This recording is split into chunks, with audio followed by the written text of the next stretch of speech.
Good evening and welcome to the Pope Paul VI Learning Resource Center at the Catholic University of Eastern Africa here in Nairobi. My name is Eric Latif of Spice FM and KTN News. And I'm Yvonne Okwara of Citizen Television. Welcome to the second of two presidential debates between the four presidential candidates cleared to run for president in the forthcoming election. This is the last of 6 national televised debates organized through a joint media presidential debates initiative, bringing together literally the entire Kenyan media fraternity. The candidates participating in the debate tonight have agreed to the rules and guidelines requiring them to conduct themselves with utmost decorum, address each other with respect, and extend honor to viewers watching this debate live across all of Kenya's broadcast media platforms. The candidates in the debate have also agreed to observe the highest standards of ethics in their conduct on the debate platform.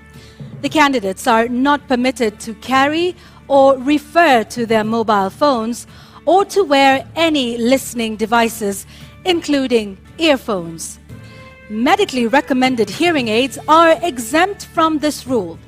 But luckily, we have confirmed that none of the candidates is on a hearing aid. Ethics and guidelines also remind the candidates that they shall not carry to the debate platform any written material, whether books or journals, manifestos, or any articles, including even handwritten notes. Each candidate will have 2 minutes to make an opening statement, 2 minutes to answer a question, and 60 seconds for a rebuttal. The topics have been carefully selected after a thorough assessment of the state of our nation and the sentiments of the Kenyan voters in various parts of the country. In line with the debate rules and best practice, the questions we shall be asking tonight have not been shared with any of the campaign teams, neither were they discussed or formulated in conjunction with anyone. The questions we shall be asking tonight are entirely our own. An invited audience seated here in the auditorium has also agreed to the debate rules. They have been fully briefed that cheers, jeers, or any other form of noise is not permitted during the debate. The audience has also agreed to the request and requirement to maintain order and civility right through this debate. This debate was to feature 2 leading presidential candidates, Raila-Odinga of the Azimio la Umoja One Kenya Party and William-Ruto of the United Democratic Alliance, UDA. We have, however, received written notification from the Raila-Odinga campaign that he shall not be taking part in this debate. Indeed, but in keeping with the traditions of the Joint Media Presidential Debates Initiative since 2013, the debate is on. And we now make one exception to permit the audience here in the auditorium to help us welcome Dr. William-Ruto, the UDA presidential candidate, to the stage.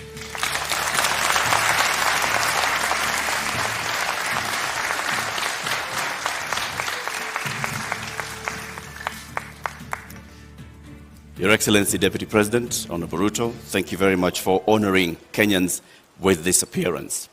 We shall conduct a series of question and answer, and whose topics have already been shared with you. We'll give you 2 minutes to begin with your opening statement before we go to the main thrust of the questions tonight. Thank you very much. William-Ruto, a husband, to my dear wife Rachel, who is in this audience, a father, to my children who are also joining me this evening in this debate, the sitting Deputy President of Kenya, a presidential candidate in this election, and I have come here to participate in this debate because I have presented myself as a presidential candidate, knowing very well where our country is. We are a country that is faced with mounting challenges, We have a huge track record of what we have achieved, but there is tremendous opportunity out there for more to be achieved. I believe that this is a Mama Mboga moment. We have 5 million young people who are not working. We have 15 million Kenyans who today are blacklisted in CRB. We have 10 million citizens who have no access to credit in the micro and small enterprise sector. And I believe I am the candidate with a plan to be able to get Kenya to the next level. Thank you, Honorable Ruto, for your opening statement. Let's get right into the first topic of discussion here tonight, and that is the cost of living, something that many Kenyans are concerned about tonight. At the moment, Honorable Ruto, we currently have 3 subsidies in place on fuel, on unga, on fertilizer, all aimed at dealing with the cost of living. Do you believe that subsidies are the way to go and are the right approach at this moment to deal with this issue? I believe that subsidies can alleviate the problem to an extent, especially when we find ourselves in the situation where we are. My position is that we find ourselves at this port because there are certain things we didn't do right. We had a Big Four plan because we foresaw this situation. We were here in 2017. We decided then that it is proper to formulate a plan that included matters food security. If you look at the 4 pillars of the Big Four plan, one of them was agriculture and food security and nutrition. Unfortunately, that plan fell apart. It was actually sabotaged. So we find ourselves in this space because, one, we didn't capitalize our agricultural sector. We actually removed the fertilizer subsidy program that existed, which we just reinstated, I think, 3 months ago. Why did we withdraw it in the first place? Because to deal with the cost of living, you just have to increase agricultural productivity. And to increase agricultural productivity, you need to do 3 things. Number 1, make sure farmers have access to inputs, fertilizer, seeds, pesticides. Make sure the farmers have the necessary capital to be able to do the farming. And 3, make sure they have access to markets that are not rigged. Unfortunately, we didn't do that, and that's why we find ourselves in the situation we're in. So that's why in our plan, as Kenya Kwanza, we have set out with clarity what we need to do. We have put in place a 30 billion revolving fund to make sure that farmers have access to inputs. We have added a 12 billion shilling expenditure on agricultural extension, because it's not just enough to have inputs. It's also important for farmers to use the latest information on how to get our farming right and increase the productivity of every farmer. And the statistics show, with access to fertilizer, with access to certified seed, with access to capital, a farmer who produces 5 bags can produce 15. So we can actually double, if not triple, our agricultural output. What that means is that the 2 million farmers who today are net importers of food themselves can actually produce surplus. And we can make sure that we have sufficient supply that ensures that the prices are reasonable for everybody. So the real solution to the cost of living, especially on matters food, because we all understand the biggest contributor to the high cost of living is the cost of food. The average expenditure of families is 52% of their income. In fact, poorer families spend between 60 and 65% of their income on food. So dealing with the cost of food significantly deals with the challenge of high cost of living. Honorable Deputy President, if I may just interject, what you said today has also been said by you before. In the first term of your administration, you pledged the same, that you are going to deal with agriculture, you're going to support farmers, and that's when the first fertilizer subsidy was rolled in before it was embroiled in scandal. And you'd also promised the Galana Kulalu project. When you say today that the food security aspect of the Big Four agenda was sabotaged, what exactly do you mean? What failed in the Big Four agenda with regards to food security? Precisely that. It was sabotaged. By who and how? Because you know as well as I do that we never got to implement that plan. Immediately, we changed course, and the whole Big Four plan was shelved. And we went on a tangent because of the handshake equation. We went to handshake, to BBI, and the rest is history. We didn't get the time to do what we had promised the people of Kenya to do. In fact, immediately thereafter, I tried, like has been tradition for me, to support my boss. And many times, I tried to push the Big Four plan to the extent that my boss, the president, asked me that he wanted to do things differently. And he requested that he wanted to assemble a different group of people to help him deliver on what he wanted to be the legacy of the fourth president. And unfortunately, the Big Four suffered a big blow because the whole of that program did not take place. Galana Kulalu project, Honorable Deputy President, was launched during the first term. What happened? What went wrong? Why did it fail?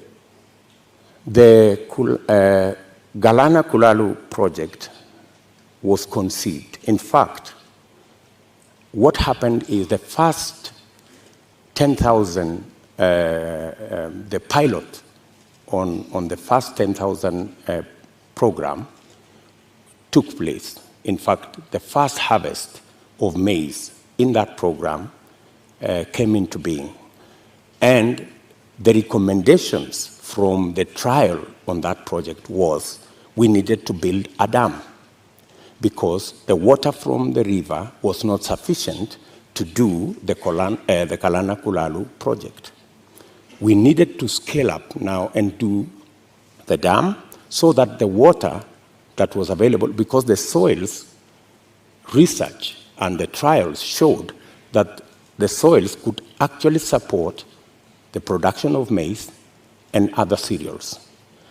Unfortunately, it didn't move from there because we didn't get the dam sorted.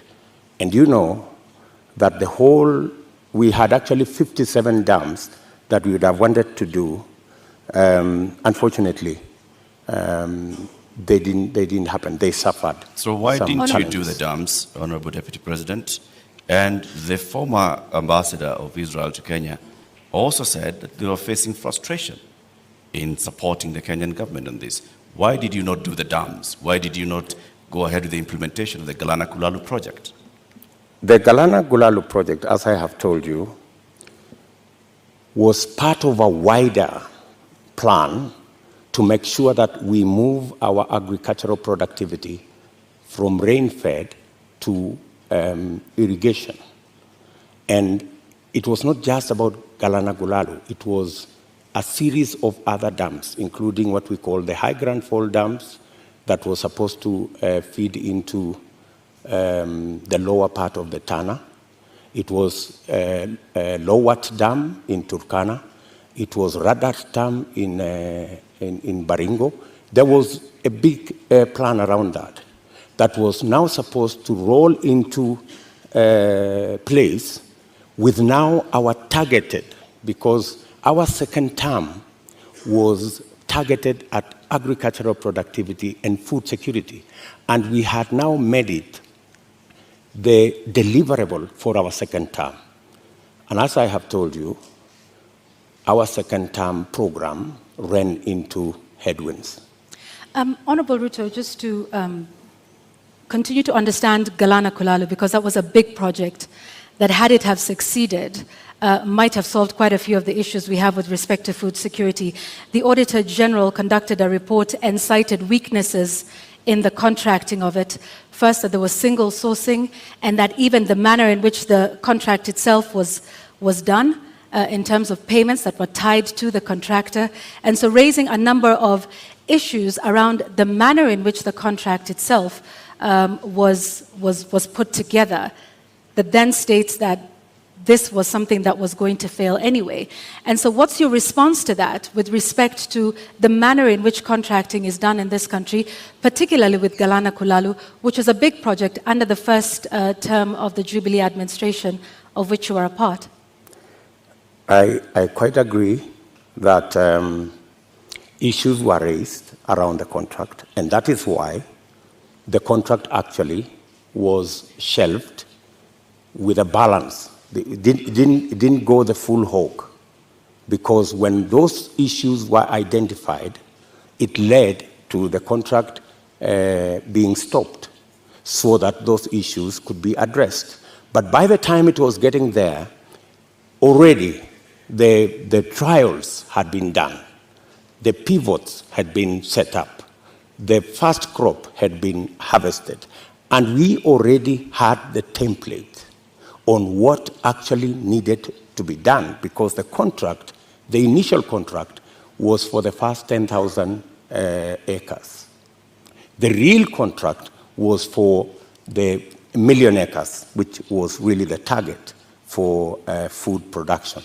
But as I have told you, that is not the only project we were looking at for food production. And let me also say that even without the implementation of the Galana Gulalu, supporting the farmers as they are today would still guarantee us a situation where we would not be in the situation we are in. Today, for the first time in Kenya, the price of unga has gone to 230 in some cases. It's never been that bad. I must say, as a former Minister for Agriculture, serving under President Kibaki, I am the minister who assembled the infrastructure that provide subsidy on fertilizer. And we saw an increase of 5 million bags of maize when we rolled that plan. When that plan was, when the fertilizer subsidy was cancelled 2 years ago, that is why we are where we are. We are not here because Galana failed. We are here because we didn't do what we needed to do with our farmers the way they are today. What Galana Kulalu was supposed to give us is actually that extra production that would even make it possible for Kenya to export. There is absolutely no reason why Kenya today is spending 12 billion shillings to import maize from Uganda or from Tanzania. We should be net exporters of maize, for example, but we are not. And the reason why we are not is because our agricultural sector is undercapitalized. We have removed the support that farmers always had. And that is why, for the first time, because of the things we didn't do, because of the removal of the fertilizer subsidy, for the first time, the price of unga has gone to 230. Honorable Deputy President, you say that a lot was done in the first term, and that is why we got to a point where in 2017, we still had rise in food prices? In 2017, it was specifically because of drought. And for your information, the prices of flour, maize flour, went to 140. It didn't go to 230. That's the whole difference. However, then, even Ruto, in the situation of drought in 2017, what the debate then was 2 kilogram packet of maize was retailing at 140. Today, it is retailing at 230 because compounded with the drought, we just did not produce as we should have produced because we didn't support the farmers the way we have always supported the farmers. Honorable Ruto, I'd like to speak about another issue that is a contributing factor to the cost of living, and that is the high cost of fuel in the country. What do you propose to do with that? Because there's also a current subsidy in place for that. What do you think is the solution to the rising cost of fuel, which, as you know, drives the cost of a number of other products? I think the first thing that we need to do is to look at the taxes, because 50% almost of the cost of fuel in Kenya is taxes. I think it's time, as a country, we looked at, I think there are 15 different taxes on fuel. And I think it's time we relooked at how else do we raise revenue. Which taxes would you be proposing to remove from fuel, the cost of fuel? I think majority of the taxes that are in that bracket, I think there are almost 15 different taxes that are there. I do not have the specifics, but those 15, I think we need to interrogate these 15 different taxes. Which ones can we put aside so that, like other countries, we can limit the taxation on fuel? Take, for example, let me VAT. ask, yeah, let me, yes, okay, take, carry for on. example, VAT. Correct. I think we need to rethink taxation, VAT taxation on fuel. That was the latest inclusion of taxes on fuel. And I think it was very controversial. Yeah, Honorable Ruto, VAT on petroleum products was indeed controversial. Let me take you back to 2013 when VAT was imposed on this as a condition by IMF. At the time, then Majority Leader Aden Duale said, and I quote, "The 181 members have been convinced by our party leader and our deputy party leader on the rationale of 8% VAT on petroleum products." He went on to say, 181 is a very big number, and we will convince our members from the NASA side. So you, at this point in the year 2015, I believe, when this was passed, were pushing for 8% to be added on VAT.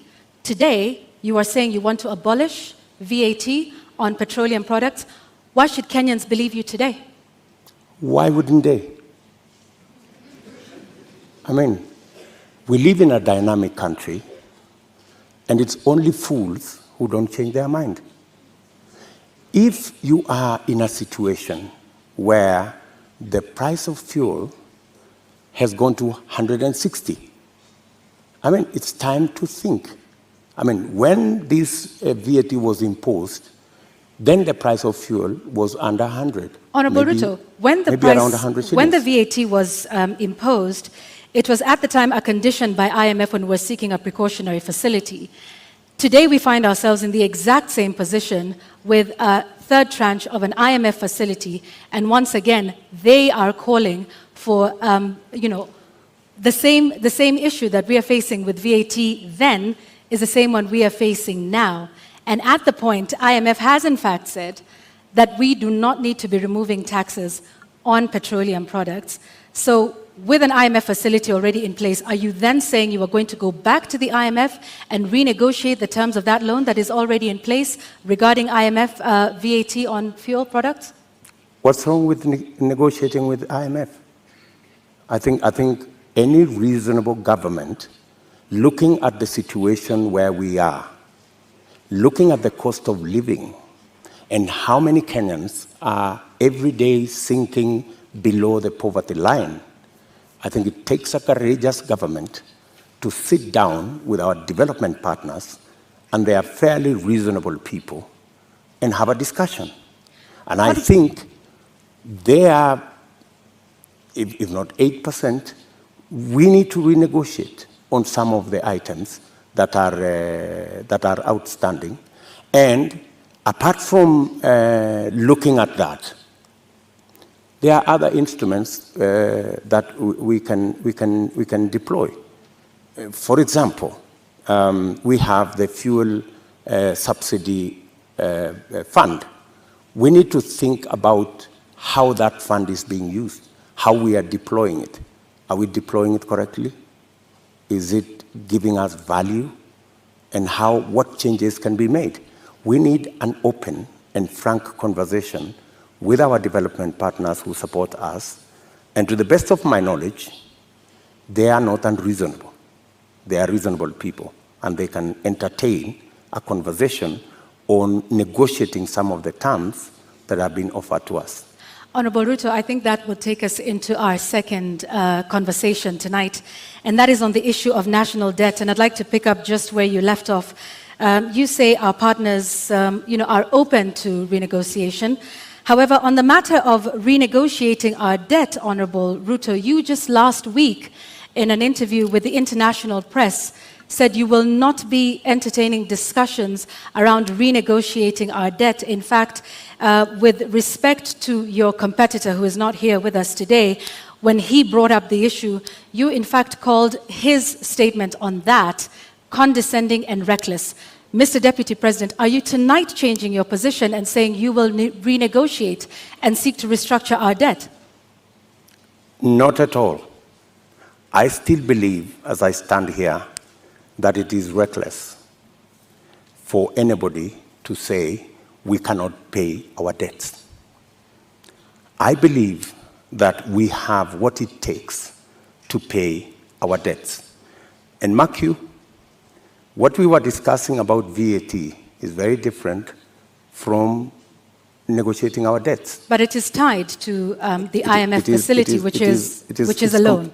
It's completely different. How so? What we cannot entertain as a country is a position that we cannot pay. We are in a position that we can't service our debt. We cannot. We need to go out there and renegotiate our debt. I think that would send the wrong signal.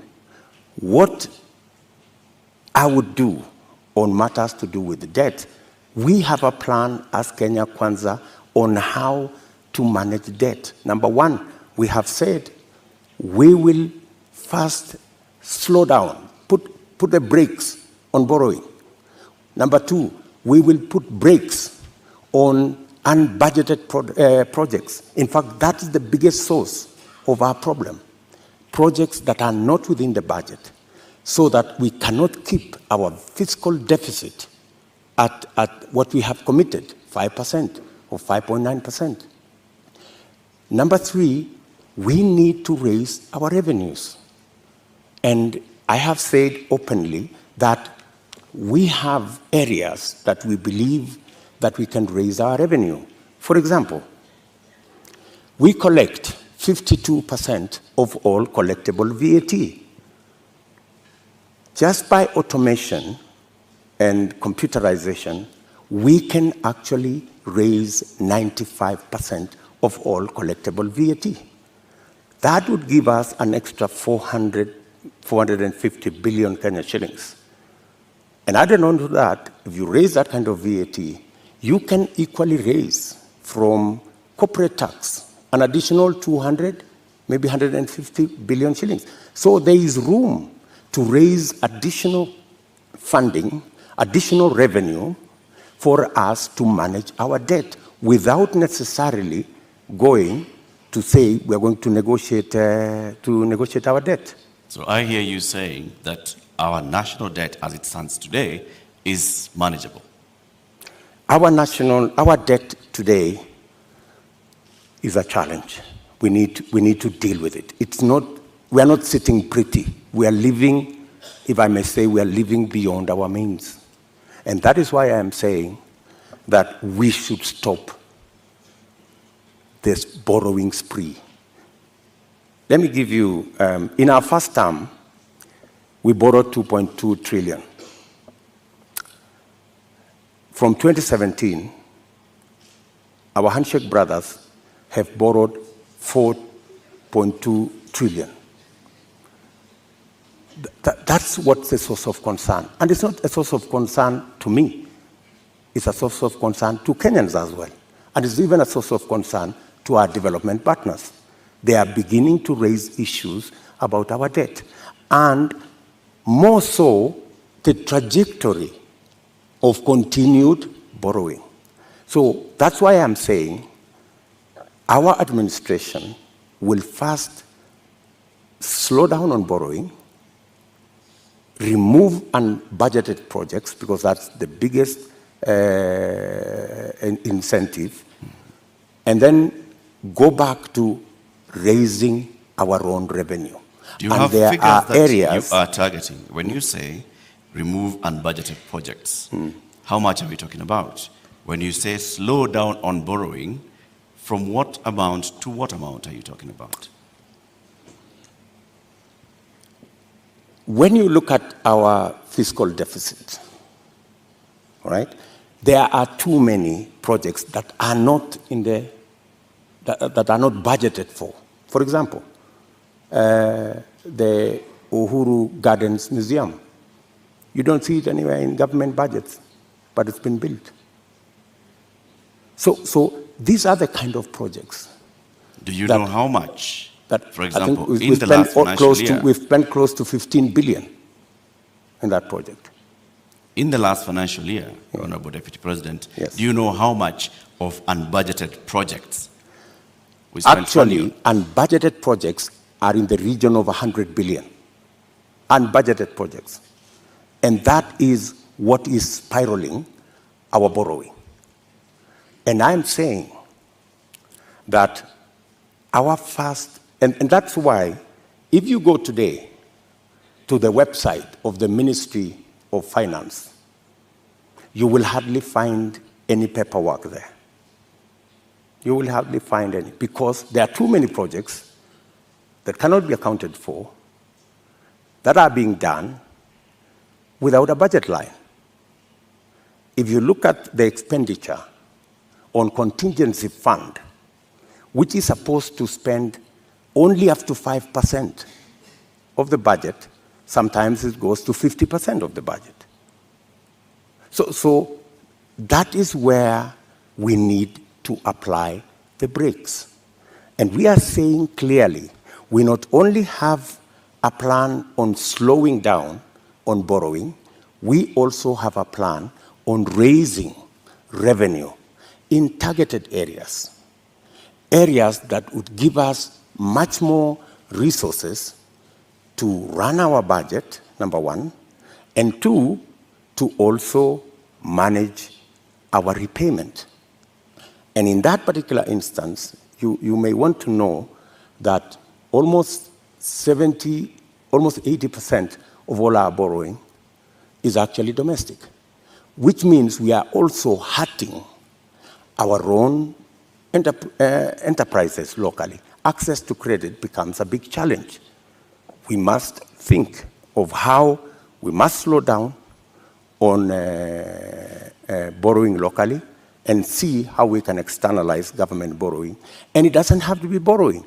Some of the programs, we must get the stock exchange to take up some of the areas of raising revenue.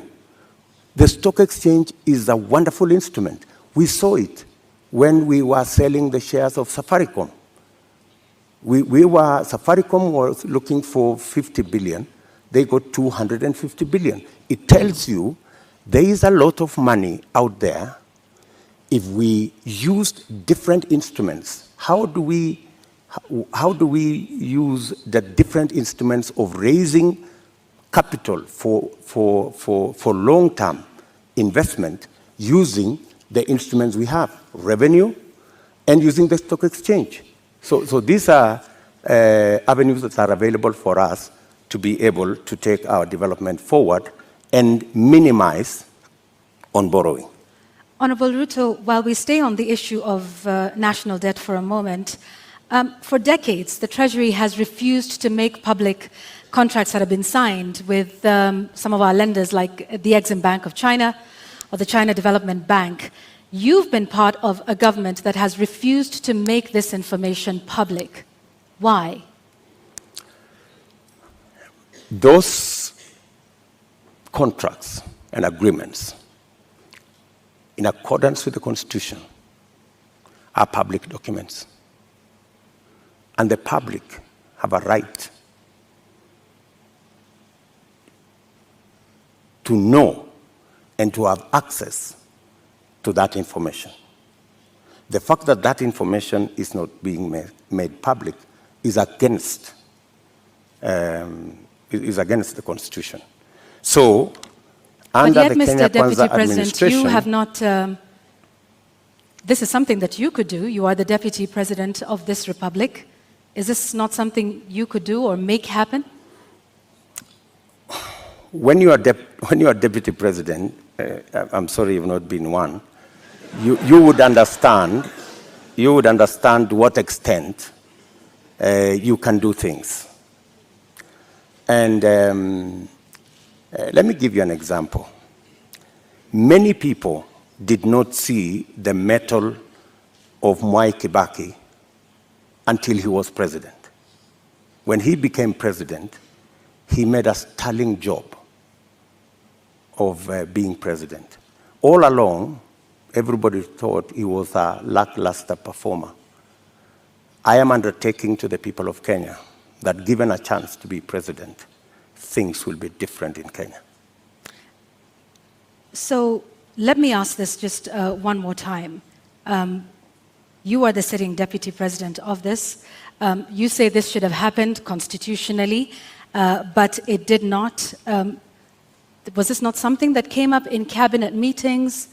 That at least we've not seen you protest about this particular matter, because debt transparency and debt, what we owe and who we are paying is something that taxpayers should know. So if you are saying this is something that should have happened but didn't, why would Kenyans believe you when you say that this is something you will do if elected president? Because I have never been president before. This is the first time I am vying to be president. And this is the first time I will occupy the high office of president. This is when the buck will stop with me. Are you saying, Mr. Deputy President, that in the last 9 years, you have sat in cabinet meetings and expressly said that you would like the contracts details to be released to the public? I will not tell you whatever discussions took place in cabinet, because we are seeking to understand, Your Excellency, because is what role you played it is not in making place. Sure that the government that you serve is actually adhering to the Constitution and several court orders. Whenever it was available for me to take a position, I have always taken a position. And I have taken many positions. Sometimes that did not look very popular, if you may. And I have taken very firm positions in cabinet. And I have taken very firm positions in the public. And I think people of Kenya know me not as a coward. They know that I take what I believe in, and I take positions. I am saying here that every contract signed by the government of Kenya is a public document, and it should be available to the public. The question of the SGR contract was raised even in the first term of your administration. It has never been made public. Mr. Deputy President, you don't have any record, any public record of you saying that these contracts should be made public. Why? You see, as Deputy President, there is so much that you can do. In fact, my role, my oath of office has 4 functions. Number 1, I swear allegiance to the people of Kenya and to the Republic, to discharge every responsibility given to me by the Constitution and the law. And number 3, to advise whenever required. That's the language of the Constitution. Whenever required, the President on matters that he requires advice. And number 4 is to serve people equally and fairly. So I have discharged that responsibility to the best of my ability. And I have made my position in regard to the contracts very well known to the right officers.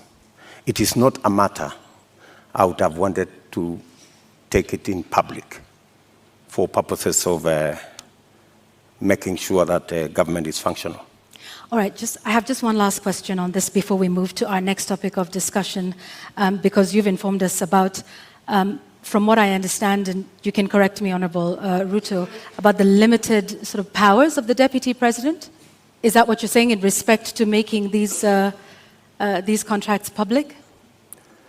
You said, and I quote, "I can only do so much as a Deputy President." Absolutely. Okay. However, in previous television interviews, you have stated that you and the President remain accountable for everything that has been done for this. So which is it, Mr. Deputy President? Are you responsible for not making these contracts public? Because you in the past have said that you and the President remain accountable and should be asked about everything that happens in this country. Precisely, that's why you're asking me, and I have answered you. I have said clearly that to the extent that my duty as Deputy President is concerned, I have discharged my responsibility. I have given advice to my boss on many issues, including that particular issue. So I have given him my advice, enumerating very well that it is the constitutional position that every contract is made public. I have given that advice to the President as is required of me. So, but you know the buck stops with the boss. Honorable Deputy President, let's now move to the next topic of our conversation this evening, and this will be on the matter of national security. You were recently in Elgeyo-Marakwet County, where you promised the people of Kerio Valley that you do everything in your power to secure them. You've also been visiting other parts of this country, Marsabit, Baringo, Samburu, Laikipia, West Pokot. More than 300 people have died in the last 7 months alone in this country, killed by armed bandits. Livelihoods are lost.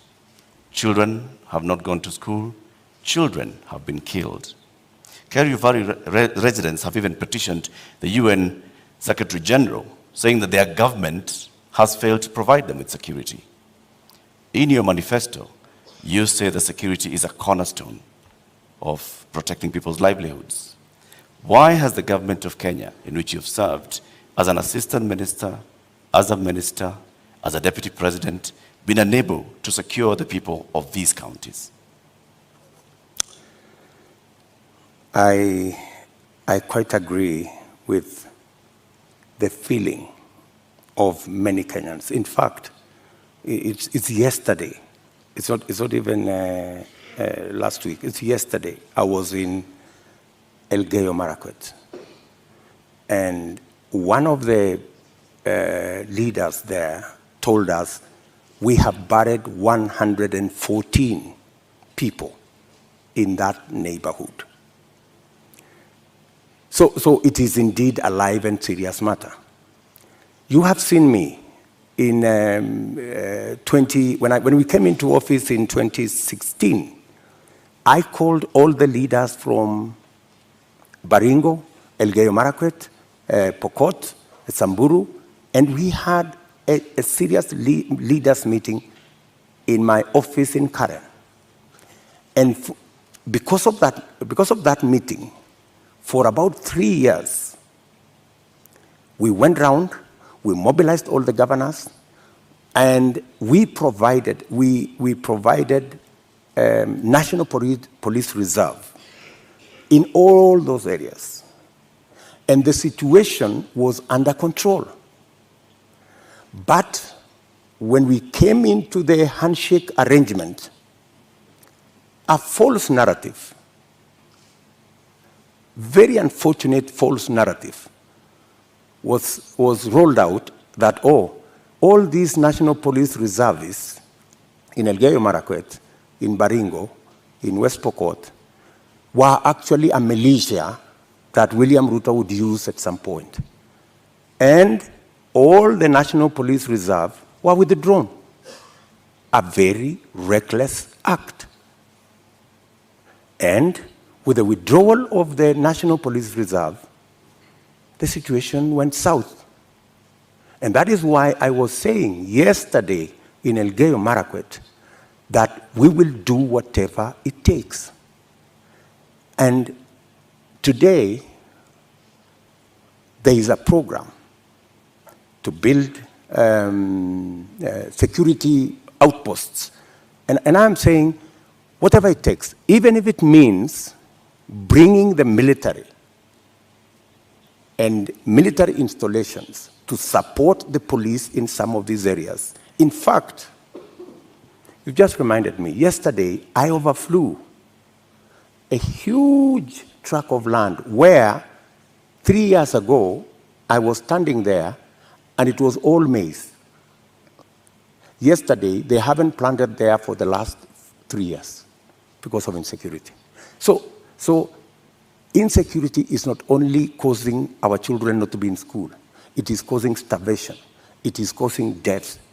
Yet, people want to treat it casually. But Honorable Let me Deputy tell you, President, let me just allow in me the last 3 years, Mr. Deputy President, you have not spoken out about the issue in Kerio Valley. You have not said anything about the killings that have been taking place, like they told you, 150 people buried this year. You spoke about it only yesterday. Where have you been in the last 7 I have months? always been there. In fact, if you go and ask those people in those regions, I have always been present. We have buried many of those people with our own money. We've taken many of those people to hospital with our own money. I have deployed my personal resources to deal with that situation because I know it was a political political agenda. You know, the withdrawal of the National Police Reserve was really an unfortunate act. But because it was intended to punish William Ruto, you know, never mind that many people lost their lives, is a real tragedy. But that is the nature of our politics in Kenya. Honorable Ruto, unfortunately. Honorable Ruto, you're saying that was done to punish you? What other explanation would you have? You go withdraw security personnel in the whole of that whole region, you know, you subject people to... How would that punish you, Honorable Ruto? Because I am the one who had led the whole, in fact, I am the one who had taken charge. In fact, I was there every 2 weeks in that region. I was there every 2 weeks. I am the one who mobilized the resources. I am the one who mobilized the security men, the identification of the National Police Service. And so it looked like it was Honorable Ruto, it was about me. Understand. It was never about me. Did you mobilize those resources on a personal basis or as Deputy President? As Deputy President. So why would your government punish the Deputy President? You live in Kenya, my good friends. And I am failing to understand it, sir. And you know... Are you telling the people of Kerio Valley that 150 of them have been buried this year alone just because a government is punishing the Deputy President? Not just that. The Kimwarer and the Aror dams were cancelled intentionally to punish my supporters. That's it. We will come to that, sir. You, as the Deputy President, consume intelligence reports. Tell us, over the last 30 years, what is it that has led to this continuous cycle of violence in Kerio Valley, in Baringo, in Samburu, in West Pokot, even going as far as Marsabit County? What causes this, and what will you do, knowing the intelligence that you have? The biggest contributor to the situation we have in those regions is competition for resources, competition for water, competition for pasture, general matters of education, and precisely the reason why we had a plan on Radat Dam to provide the water for the whole of that belt. Aror, Kimwarer, Lowat. These are dams that my thinking was, if we provide water in these areas, we can sufficiently roll out irrigation. For your information, that whole Kerio belt where people are fighting, it is a granary. We have the best mangoes from that region. We have very good soya that can be grown in that region. The only impediment is water, access to water. And there are enough rivers to be tapped. My solution to the whole of that region is twofold. Let us provide water for livestock. Let us provide water for irrigation. And let us get schools developed, as well as making sure that we provide road infrastructure. That's why we rolled out the road from Parbelo, cutting across that region, to come out on the other side in a place called Marich Pass, through Tot, through Chesongoch, and now there was also the road that was supposed to connect Kapedo from the other side of Turkana coming to Nakuru. Opening up that area is the solution. Opening up that area in terms of infrastructure and opening up that area in terms of water infrastructure will provide the solution. Unfortunately, there are people who don't see it that way. So you say that the Aror Kimwarer Dam, you've recently said that you are going to complete it should you be elected president. Yes. Why did it fail? I will. Yes, I will. It didn't fail. It was meant to fail. I mean, let me tell you. As the Deputy President, sorry, sir, to just interject. As a Deputy President, and like I started by saying, you've been minister before, you've been an assistant minister, we are talking about violence that has been taking place for decades, not just in the term that you've been Deputy President. So this is not about you being punished now, unless you're telling us that for a long time, there are people that have been scheming to punish William Ruto by killing the people of Kerio Valley. That's not what I'm saying. I am saying we had a solution. We had close to 5,000 National Police Reserve. In fact, we'd even moved a step forward to provide armored vehicles to make sure that we can follow whoever these criminals are, right? We had a plan. Unfortunately, that plan was frustrated. And the plan was, let's provide a National Police Reserve. Then, let us construct the roads. Then, let's provide water infrastructure. And then, let's provide school infrastructure. That way, you ease out people from that situation where they are today to a new environment where they appreciate education, they have food to eat, their animals have water and pasture, and then you can develop that region. In fact, in my mind, that's where the future of Kenya is, because we have huge tracts of land in that region. And the fact that people have been fighting in that region forever doesn't mean that they should continue fighting. We should find a solution. Honorable Ruto, let's go back to the issue of water, and you've mentioned the Kimwarer and Aurora dams. And you say that as well was cancelled to punish you? That was cancelled for political reasons. For political reasons. Well, some of the allegations that have been made by the DPP in court is that payments were made contrary to the law, they were not processed through the consolidated fund, that in fact, this was all done to ensure that there were kickbacks, that the government made advance payments, including 11 billion shillings in excess of unnecessary debt to, this is what they're saying, which prosecutors say were to go to, friends and co-conspirators of this scheme. If this is what you allege, are you alleging tonight, Honorable Ruto, that there is a big conspiracy between the DPP, between the courts, and also politically with respect to the Aurora and Kimwarer dams that are now in court?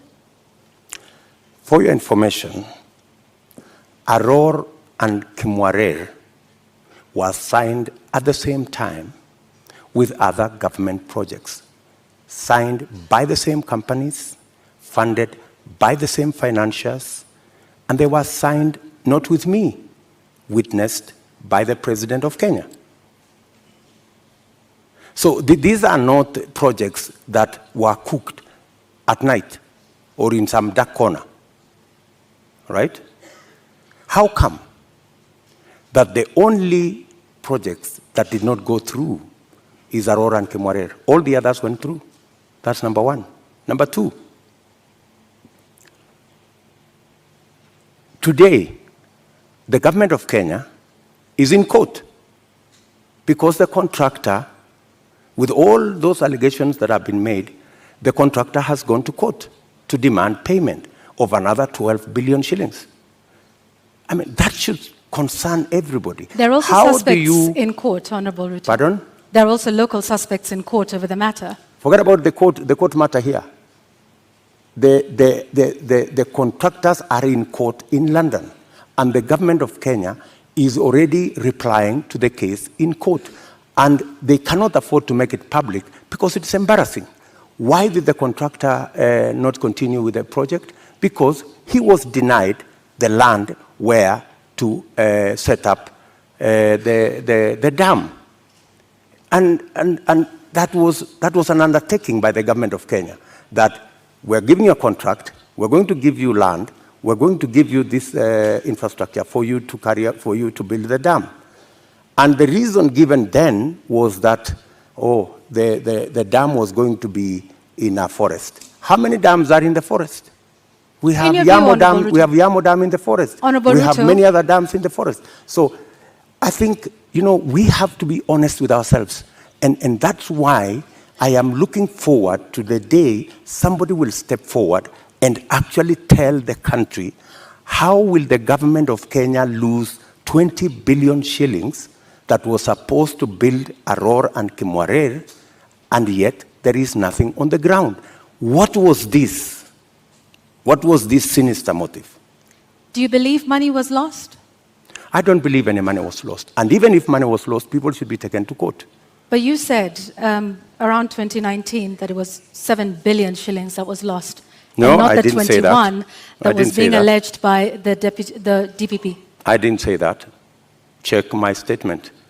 I am very clear about what I said. I said 7 billion shillings was paid. right? That's what I said. And for your information, I said that 7 billion shillings that was paid was actually insured.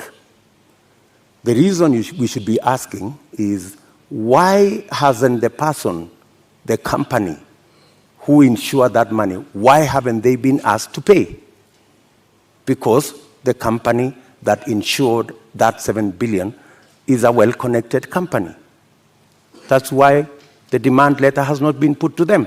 So what you're alleging... And you see, Kenyans will one day really marvel at what really happened in this Kimwarer and Aror Dam. You will be shocked. Tell us what really happened, because what it sounds like is you're alleging the investigating authorities, the DPP, the courts. There are suspects in court at the time, including former Cabinet Secretary Rotich, who I believe was charged afresh a couple of months ago over this issue. If this is all politically instigated, are you then saying that all of these authorities, different arms of government, are conspiring against you, from investigators to the DPP to the courts, to punish you, Honorable Ruto? Let me ask you, that matter has now been in court for 4 years. It has not moved an inch. It's been dancing. You know, this person, today you're being charged, tomorrow, no, remove this person, the next day, remove this person, the next day, change the charges, because somebody is actually waiting for another government to come and carry the shit, unfortunately. And that's what is going to happen. That's why that case has never moved an inch. Mention after story after story. I mean, surely, how can we lose 7 billion, another 12 billion that is going to be incurred by this government? And it's an act of political convenience. You just said we didn't lose 7 billion. No, I'm just saying eventually we will. I mean, if it is not sorted out. And that's why I'm saying, when I come into office, I will make sure that the money is not lost. And I will make sure that the impediment imposed on this project, we will provide the land. The contractor will build the dam, and we will move ahead. To conclude the matter of national security, I think we'll also touch on constitution implementation here. Over the last 9 years, Deputy President, you have been chairing the Intergovernmental Budget and Economic Council. The Constitution establishes, under Article 204, the Equalization Fund, which was meant to fast-track development in some of these marginalized areas, the ones we've been talking about, and many others, to help them with water, roads, health, education projects. Why has this fund never been operationalized? Two things. My chairmanship of the Intergovernmental Budget and Economic Council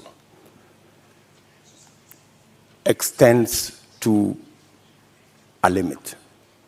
The issue you have raised about Equalization Fund is actually in the ambit of the summit, which is chaired by somebody else, right?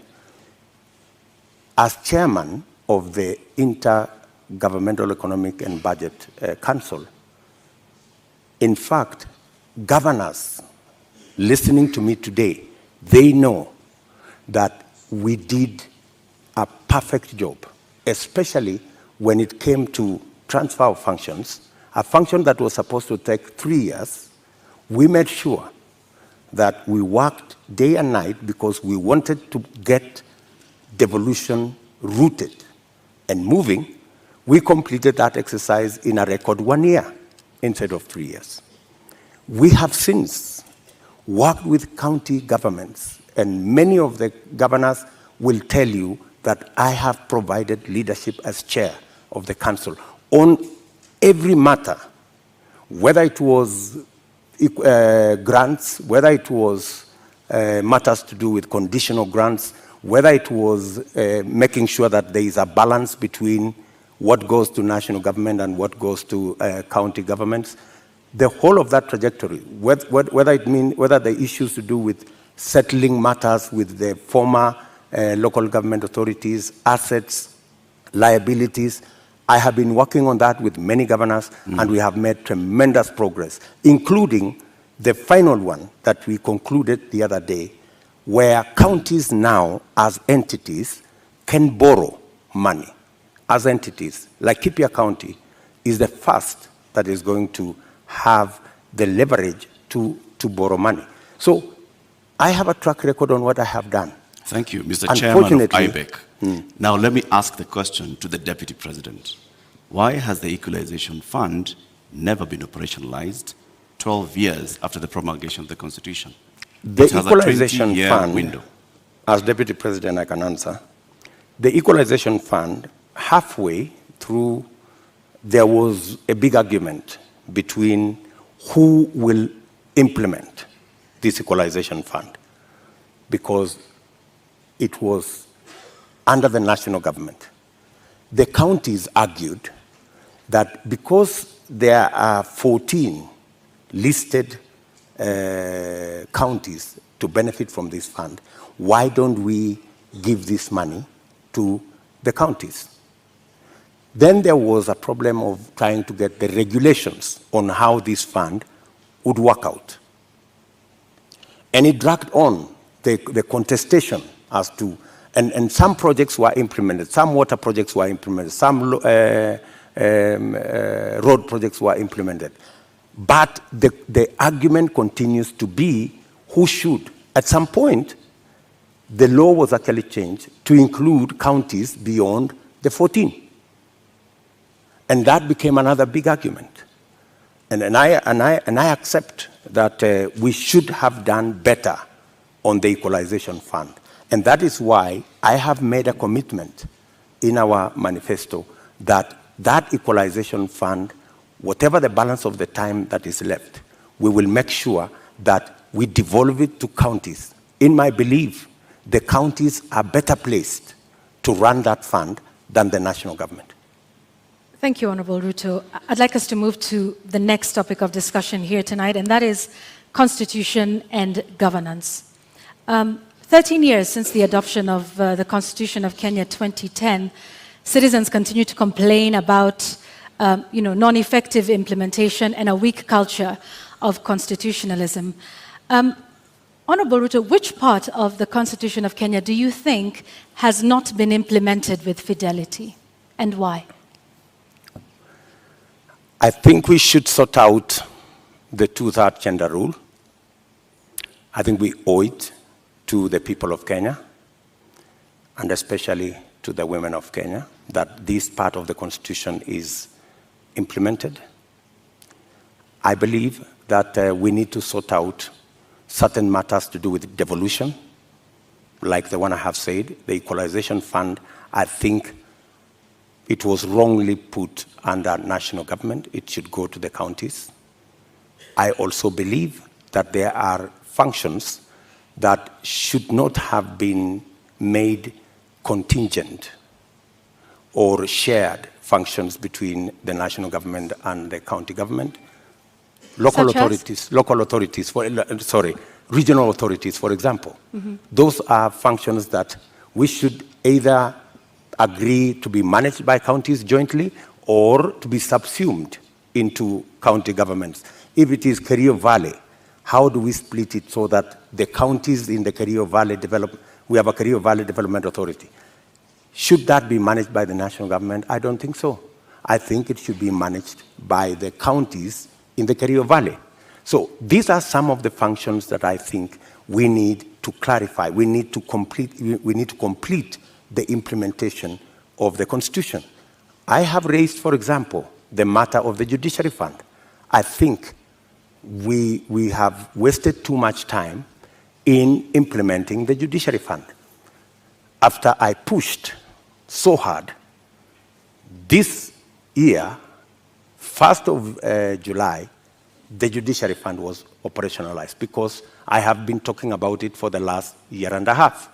So these are some of the sections that I believe that we should be able to conclude the implementation of the Constitution. Let's go back to the two-thirds gender principle. In your view, why did we fail in terms of getting this since 2010? I think, speaking for myself, I have made a commitment, and I know it's doable, to make sure the 2/3 gender rule is realized. There are different proposals. There are proposals that require constitutional change.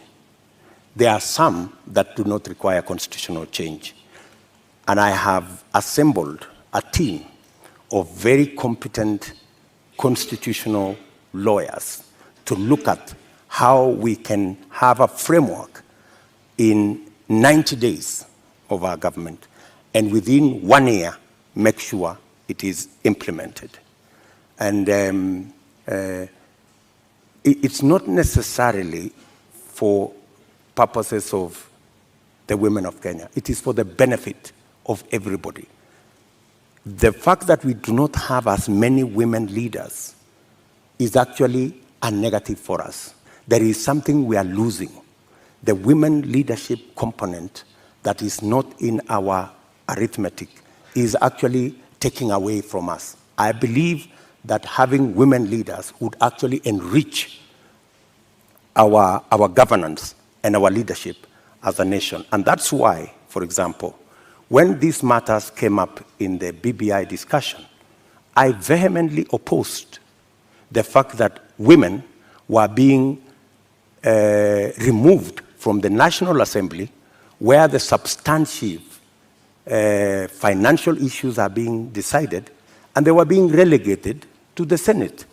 So I was wondering how a right that had been given to the women of Kenya in the National Assembly could be withdrawn, and they are hoarded into the Senate. So that is my commitment to the women of Kenya. Also, on the judiciary fund that you've mentioned, you said you will operationalize it. But the judiciary is, by dint of the Constitution of Kenya, independent. So what is this exactly that you will do that operationalizes this fund? You see, independence can be undermined by financial resources. The reason why the judiciary has been raising this issue over and over is because, much as they have their independence, their financial requirements are still subject to other pieces of legislation, which is against the Constitution. The judiciary fund is supposed to draw resources directly from the consolidated fund. Once approved by Parliament, that should be it. And in fact, because of the push that I have had on the judiciary fund for the last 1.5 years, it was actually operationalized in June. So you do have some influence, Honorable Ruto, within this government. If you look at, I have been pushing in the public, because that's what I said. When I said I'm going to set up the judiciary fund, I think somebody decided to say, this fellow is pushing too hard. Let us implement this judiciary fund so that he loses this card. He cannot take it to the people of Kenya. I don't mind that. So you do have some influence. We have achieved it anyway. So you have some influence, Honorable Ruto? Because previously, in this conversation... Of course I have influence. But in this conversation previously, you have said there's limits to what the Deputy President can do. I have influence nationally on pushing agendas. I may not have... Such as disclosure of SGR as Deputy President. I didn't push the Judiciary Fund as Deputy President. I pushed it as a leader. Why couldn't you do that then for a number of the other issues that we have discussed here tonight that you have said you did not have influence over? I have pushed back, for example, on the issue of the BBI. I pushed back heavily, and I deployed a lot of influence. And actually, by God's grace, we managed to stall it. Our competitors are saying they are going to go back to it immediately after the election. But I think it was a complete waste of resources, and it was actually not made in good faith, because a constitutional change that seeks to undermine the independence of the judiciary is a dangerous constitutional change. A constitutional change that seeks to subsume the executive and the legislature and take us back to where we were in the Nyayo days is actually taking us back, not taking us forward. And that is why I made my position very clear in the public domain. Honorable Ruto, do you believe in the independence of the judiciary? Pardon? Do you believe in the independence of the judiciary? I don't know how to answer you. In fact, if there is one person who has fought for the independence of the judiciary, it is William Ruto. I am the only person with a few of my friends who stood up to the so-called ombudsman that was supposed to be injected into the judiciary, appointed by the executive to supervise the judiciary, something I totally disagree with. You talk about you being the biggest defender. However, the administration which you have served since 2013 has been cited several times for disobeying court orders. Let me give you one example, or a few. Former Air Force commander waiting for 6 years to be restored to his rank and given 71 million shillings compensation. NYS service official injured in the line of duty, yet to receive 3.6 million shillings by the courts.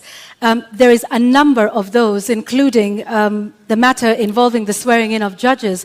This is an administration in which you sit. In fact, former Chief Justice David Maraga has often lamented the executive's disregard of court orders. You are the second in command of the executive and of the Republic of Kenya.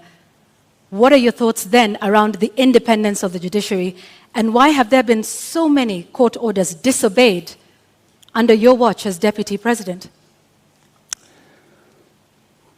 Two things. I am an ardent believer in the independence of the judiciary. When the judiciary issued a ruling nullifying our election, I went out of my way to persuade my boss for us to go back and do the election again. Because much as we criticized that judgment, because we believed that we had won that election fair and square, but because of our commitment and belief in the judiciary, we still obeyed the dictates of the judiciary. That's one. You have raised incidences where, of course, judgments have been entered against government and they have not been sorted out. And I quite agree. And in fact, that was one area we identified even as we developed our manifesto. If you look at our manifesto, we have squarely identified that as an issue, that we cannot continue this situation where government leads in disobeying orders. Honorable Ruto, yes, that's indeed a good matter for me to interject. Just hang on one second, Honorable Ruto. Yet you have sat in that administration which has defied court orders. We haven't heard you raise issue on that. And in fact, now that you brought up the 2017 Supreme Court petition, you were rather unhappy with the Supreme Court judges. You called them those 6 people. You called them Wakora. Does that demonstrate respect for the judiciary? In fact, I had occasion to have a one-on-one with Maraga. And I told Maraga an incident when I first came into Parliament. I met Paul Muite, a seasoned lawyer and a legislator, and he told me this, which has really stuck in my mind. He told me, young man, when I first became a member of Parliament in 1997, 98 actually. So he told me, when you support a government, it also includes criticizing that government when it goes wrong. So part of supporting a system is pointing out when you think they are not doing the right thing. Criticizing them is one thing, Honorable Ruto, but calling them wakora, which means conmen? Do you believe that the Supreme Court judges of 2017 were conmen and women? I would want to understand in what context that wakora thing you have mentioned, because if there is any respect for the judiciary, is to comply with the decision of the court. Did we comply with the decision of the court? Yes. We went back to the election. But you haven't in many of the other court orders that we have cited here tonight. We went back to the election. And the admission that the fact that there are so many outstanding issues, and the fact that I have singled them out, and they are part of what I intend to sort out, is actually halfway the solution. I don't think if you look at the manifesto of our competitors, they have recognized that as an issue. I have recognized that as an issue because I believe in the independence of the judiciary. I believe government should lead from the front in obeying court orders. And in fact, we have said in our manifesto, if you read it clearly, it says we will look at all judgments that have been entered against government. And we will develop a mechanism to make sure that within 1 year, we comply with all judgments entered against government, so that even as we drive the country to obey court orders, we lead as government from the front. Let's talk about something else, Mr. Deputy President, and this is with regards to leadership and integrity. Your opponent, who did not turn up tonight, said he could not come to this debate because he did not want to face a man who has no regard for ethics, public morals, or shame. How do you respond to that? Do you sincerely believe that that is the reason why he's not here? I don't think so. I don't think so. My competitor is not here because he doesn't have a plan. He doesn't have an agenda. He cannot articulate anything to the people of Kenya. That's why he's not here. Secondly, my competitor is not here because he doesn't want to answer difficult questions. You know, he's been part of this administration, the handshake administration, for the last 5 years. KEMS happened, and many other things happened. In fact, my competitor could not come here because he's not the real candidate. He's a project.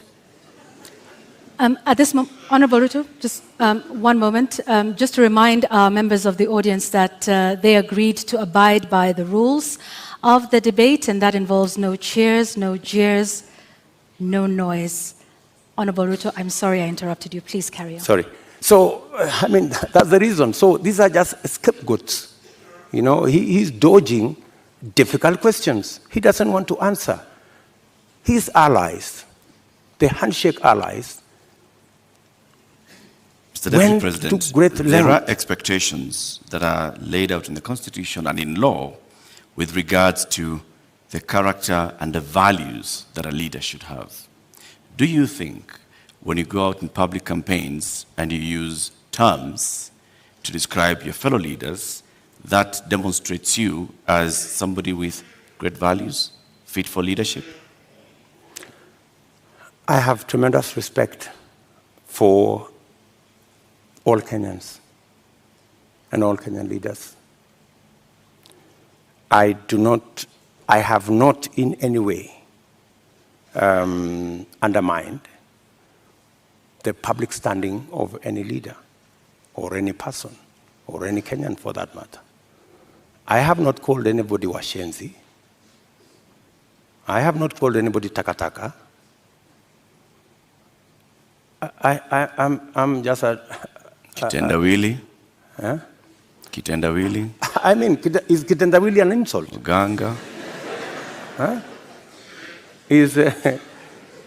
I think we have all come to understand what kitendawili means. Mr. Deputy President, there's public perception that associates you with a rather good appetite for acquisition of property, particularly land. And this has been mentioned many times. Questionable acquisition of land, this has been said publicly, Taita Taveta, in Transmara, the former Vice President's house, the late Joseph Murumbi, and others. In fact, there was a conviction in court with regards to 100 acres of land that you were ordered to surrender back to its rightful owner and also pay some reparations. Does this public perception affect you? For your information, that's why I am proposing in our manifesto to deal firmly and squarely, institutionally, with a fight against corruption. Because allegations are made, left, right, and center. Any piece of land that I have is legally acquired. In fact, I think we need to discuss the Muteshi land. You've talked about the 100 acres. I was a victim of fraudulent sellers of that land. What the court ordered me to do was to pay for the 3 years I had occupied the land. And they calculated and said the income from this land would be approximately 5 million shillings for 3 years. And that's what I paid. The people who sold the land to me were taken to court for fraudulently selling the piece of land to me. Those people are in court. The Mr. Deputy President, Taveta, my question was, all these allegations. Taveta land issue. There was that, there's a Taveta, there's Taveta Western land Hotel, issue there's Transmara. As a person, Yes. as a person, what does this make you feel when you hear that there's all this public perception about you and irregular acquisition of land? You see, acquisition of property is a legitimate endeavor. How you acquire it, if it is legitimate, you've paid value for it, and I want to tell you, I have paid value for any property that I have. Maybe the whole story has, like everything else that has been said, and all manner of allegations have been raised about many people, you know. My competitor, Dominion land has been mentioned about him, Molasses land, so many other pieces of land. Does that make you guilty? Not at all. I think the presumption of innocence and the fact that I can stand up to scrutiny. And for your information, I am probably the politician in Kenya that has been audited, left, right, upside down, inside out, on any matter, you know? And maybe because I have raised my head beyond what many people think I should. If I was a quiet business person, I am sure I wouldn't attract the same kind of labeling that I've been subjected to. How much is enough? Enough is enough.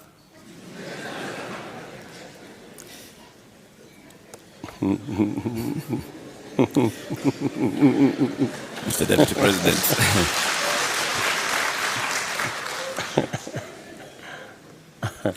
Mr. Deputy President, we'd like to conclude this conversation with the election preparation. We're just 2 weeks away to the August 9th general election.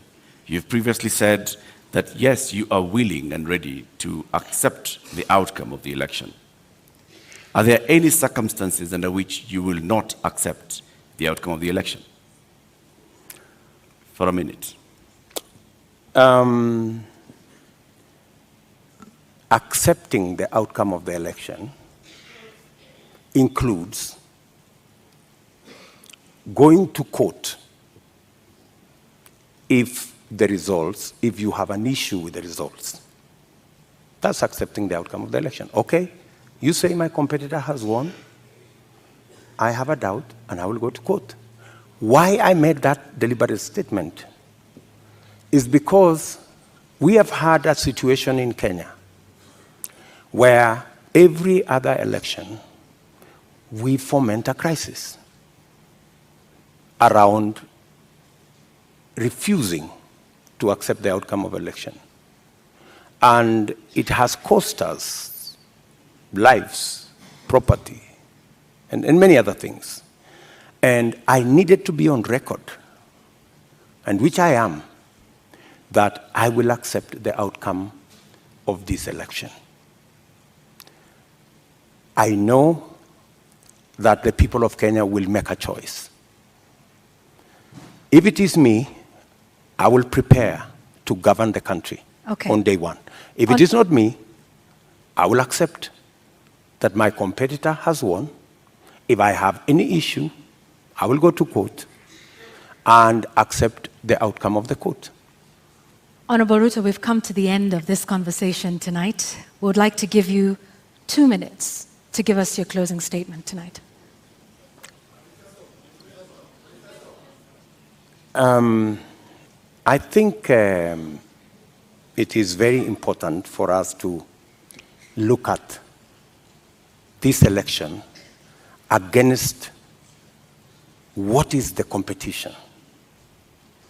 Our competitors have run away from this debate in total contempt to the people of Kenya, because it's not William Ruto who is going to make this choice. It is the people of Kenya that we are speaking to. They have very little regard for the people of Kenya. They think the deep state is going to make the decision. They think that the system is going to make the decision.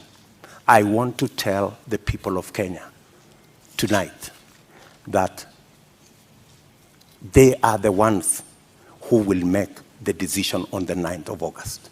Their vote is what will make the next government happen. And I want to encourage them to disregard the propaganda, the mobilization of chiefs and all these people and the provincial administration and the whole of this contempt and madharau, and tell them, tarehe 9 mwezi wa 8 wa Kenya, ninyi ndio mtaamua serikali ambayo inakuja. Na mimi nawaambia, serikali ya Kenya Kwanza itapunguza gharama ya maisha. Tutahakikisha kwamba watoto wetu milioni 5 wako na ajira. Tutahakikisha kwamba kila mmoja wetu anaweza kwenda hospitali na kuwe na bima ya afya, na tunaweza pia tutahakikisha kwamba kuna maji na watoto wetu wanasoma. Tuko na mpango. Tarehe 9 mwezi wa 8 waamuke, wapige kura, watengeneze serikali, tuende mbele pamoja. Shukran sana, Mr. Deputy President. Honorable Dr. William Ruto, thank you for making the time for us tonight. Thank you very much. That's right.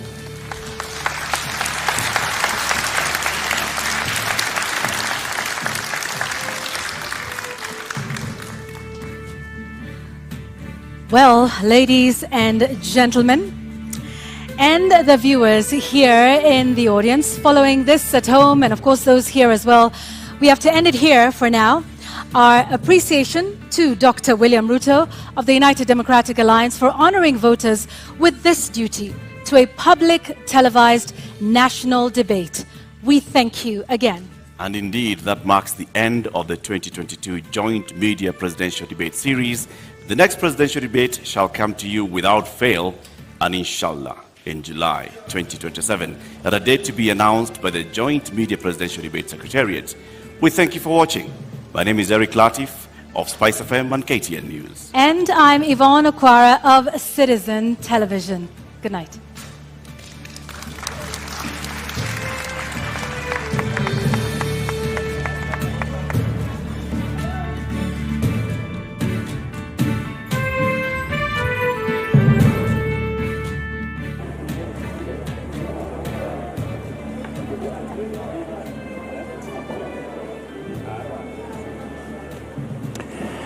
All right, The 90 minutes have gone, and my panel here saying they have flown by because we have seen an engaging session. I mean, it wasn't a debate that we had expected, but no less engaging. How to, and very quickly in this post-debate analysis, we don't have that much time, but just some key points that you saw in this debate. How did it go for the Deputy President?